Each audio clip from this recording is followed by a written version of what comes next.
Welcome back to the Arizona Daily Mix. Movement is very important, and moving the right way definitely will make sure that you're walking and making sure you're not injured. And that's where Cindy George comes in. Hi, Cindy, how are you? Hi, I'm good, thanks. Good. And it's Cynshine. Cynshine, yes. Cynshine. Cynshine. There you go. How are you doing this morning? I'm good. I'm a little nervous, but I'm good. Right? Nothing to be nervous about. I'm glad you're here because as we are starting to move around, people are starting to do stuff, and also actually people starting to be inside because of the heat. Right. Movement is so important, especially to the age group that you work with. Yes. But one thing I like that I saw in the notes here is that you take a look at people and see how they're moving and see what's going on to help them find the right yoga, the right Pilates, the right movement for them to take care of those injuries. Exactly, exactly. So as they come to me, I just kind of watch them move dynamically or listen to what their concerns are. And if they have certain concerns, that will be fixed with maybe a simple muscle correction or just engaging their core more, then I am more able to help them get from point A to point B a whole lot quicker. Yeah. And the age group that you work with is usually? I would say average age is 50 and up in my clinic and studio. Yes, and this is very important, and I think Cindy will agree with me. You're not too old, people. No. You're never too old, and what's very important, as you do get older, it is that stretching and moving for your bones, because I know some people are like, oh, I can't get up, I can't move. Right. You need to start stretching, right? Exactly. My motto is don't let age dictate what you can and cannot do. Yeah. Because there's always something you can do. So, and with this, like you said, you want to make sure people are moving the right way. So what are some of the things that you see right now with us starting to move around and about since we've been stuck at home with COVID and a lot of people Right. have just been sitting and watching TV? Exactly. Which is nothing wrong with that. We want you to watch TV. But what are some of the things you're seeing with movement problems? A lot of things with movement go back to whether or not our core, and when I say core, I mean everything from your abdominals to your SI joint to your back. So there's about 23 some odd muscles that actually engage our powerhouse. And when they're not engaged, our abs are usually the first set of muscles to go on vacation, and they want the other muscle groups to kick in. So usually that's where our lower back comes in and gets strained or gets disc herniations and things like that. So we have some video right here. Tell me Yes. what's going on here. So this client came to me. She was in an aerial yoga class. Clearly she is not over 50, but she was not able to extend her arm out just because the tissue was so inflamed. So through the scar release that I do and through neurokinetic therapy, we were able to find out that it was which muscle was overactive. And after her first session, she got down to that lower photo, and then when she came back in for her second session, she was actually able to get her arm all the way up and around and moving. Yeah. And she didn't think, she couldn't sleep. It was pretty. And what's very interesting here is that once they start feeling a pain, they stop doing things. Yep. Like, well, I don't, but that's not what you should be doing, right? Right. You need to find out where the pain got your attention, and you need to find out why. And then when I look at the assessment, when I watch them how they walk, watch how they move, are they breathing right? A lot of times it just goes back to your diaphragm, whether or not that's even engaging.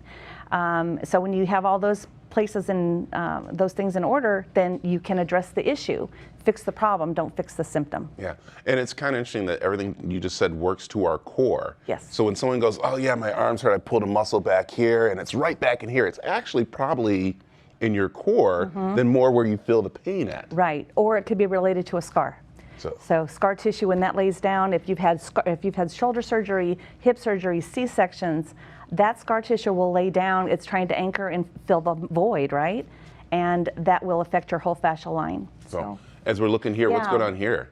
So this client came to me. He had stomach surgery, clearly, and just through this technique, which is so beautiful, it just allows the tissue underneath to kind of remodel itself.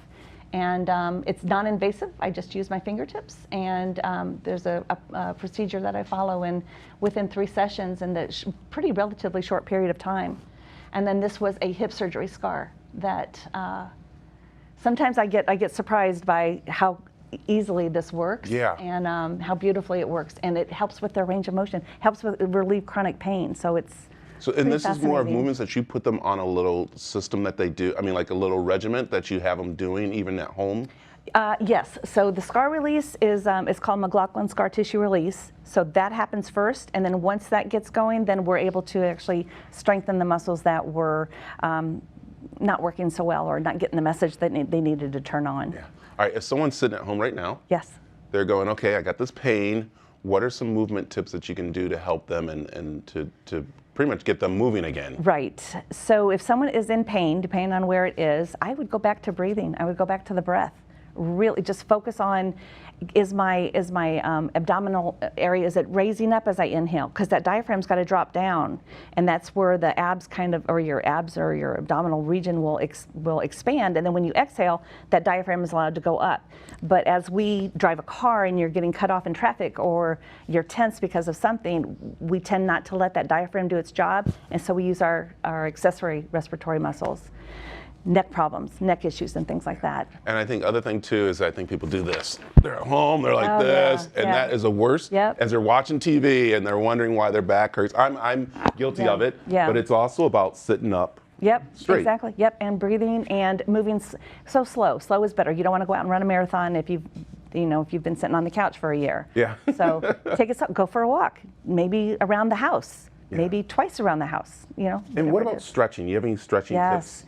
So the technique that I use is active isolated stretching. It's the Aaron Mattis method, and it is a gentle 2-second hold, and then you let the muscle group recoil a little bit to rehydrate that fascial tissue again, which is so important, and then you go back to stretch. So you repeat that a few times, and it's very gentle, but it's a way of opening up the joints and opening up posture. So between the scar release and the stretching and the Pilates, we've got a trifecta of wins here. Yeah, as we see the classes going on right now. Oh, yeah. And I have to mention, you said this in your notes, and you got to tell me what it means.